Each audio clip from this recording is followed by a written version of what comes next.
Hi guys, welcome my GK Farming blogger অন্য এটা ভিডিওলৈ সকলোকে স্বাগতম জনাইছো আৰু এই কেইদিন ধৰি একদম পুৰা মৰণা মাৰাত কামত লাগি আছো বন্ধুসকল।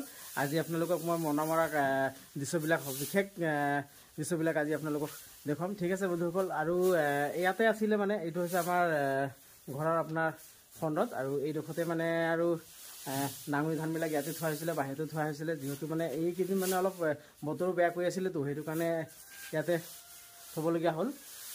ঠিক আছে, বলক ভিডিঅ'টো আৰম্ভ কৰোঁ।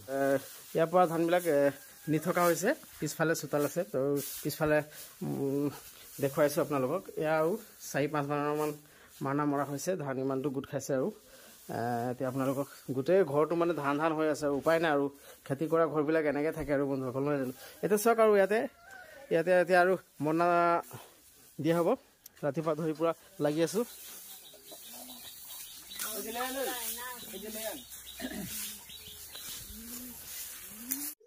গাইছ, এতিয়া আৰু ট্ৰেক্টৰ ষ্টাৰ্ট কৰিম, আপোনালোকে চাই থাকক।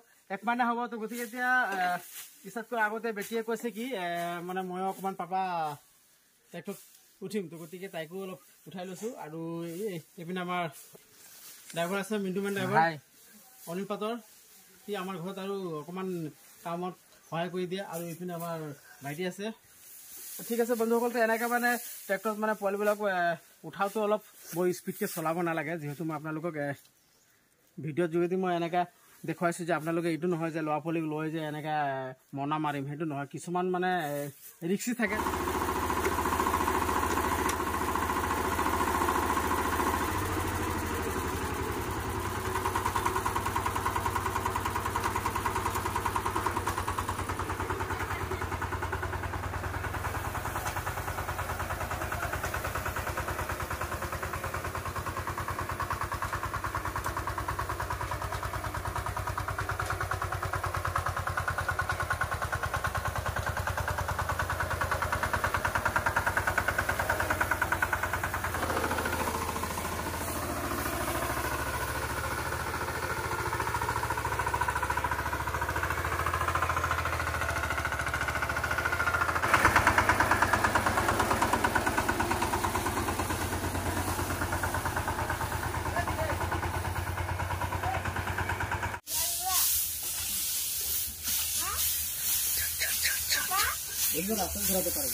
দেখি আছে বন্ধুসকল, পুৰা লাগি আছো। আৰু এইকেইদিন এইটো অলপ উশানি মাৰোঁতে অলপ কষ্ট হয়। আৰু এয়া আমাৰ ভাইটি পিনে হাই কৰি দিয়ে।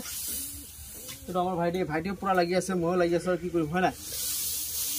আৰু আজি আৰু শেষ হ'ব, আৰু মৰণা মাৰাত আধা ঘণ্টামান ঘূৰাই দিলে হৈ যাব। কিন্তু এতিয়া এইটো বেছি আধা ঘণ্টামান ঘূৰালোঁ, তো এতিয়া আৰু গা পা ধুই ফ্ৰেছ হ'ব পাৰিম। আৰু এইকেইদিন একদম পুৰা আৰু ঘূৰি পুৰা লাগি আছোঁ। এয়া বন্ধুসকল, দুপৰীয়া খানা খাই আকৌ এতিয়া লাগি গ'লোঁ কামত। এতিয়া খুব বেছি আধা ঘণ্টামান ঘূৰাৰ পিছত এতিয়া আৰু গোটেই ধানখিনি হৈ গ'ল। আৰু সেইটো কাৰণে এতিয়া খেৰখিনি গোটেইখিনি সম্পূৰ্ণ জাৰি দিছোঁ। আৰু যোৱাৰ পিছত এইখিনি ধান মানে 2 দিনমান ৰদাব লাগিব। তাৰপিছত আকৌ এইখিনি তলত দুখাব, এইখিনি আকৌ হেৰি কৰিবলৈ, কাৰণ ইয়াতে এতিয়া খেৰৰ গুড়িখিনি ইয়াতে মিক্স হৈ আছে, তো গতিকে এইখিনি আকৌ 2 দিনমান ৰ'দত মানে শুকাব লাগিব। শুকোৱাৰ পিছত এইখিনি আকৌ খুব ধুনীয়াকৈ চফা কৰিব লাগিব। এইখিনি কাম আছে আৰু কৰিবলগীয়া, কিন্তু আজিৰ পৰা মানে মৰণা মৰা কামটো শেষ হ'ল। তো বন্ধুসকল, এতিয়া খেৰ জাৰি শেষ হ'ল, আৰু আজিৰ এই ভিডিঅ'টো মই ইয়াতে সমাপ্ত কৰিছোঁ। আৰু সকলোকে অন্য এটা ভিডিঅ'ত লগ পোৱাৰ প্ৰতিশ্ৰুতি দি আজি সকলোৰে পৰা মই বিদায় লৈছোঁ। বাই বাই, জয় অসম।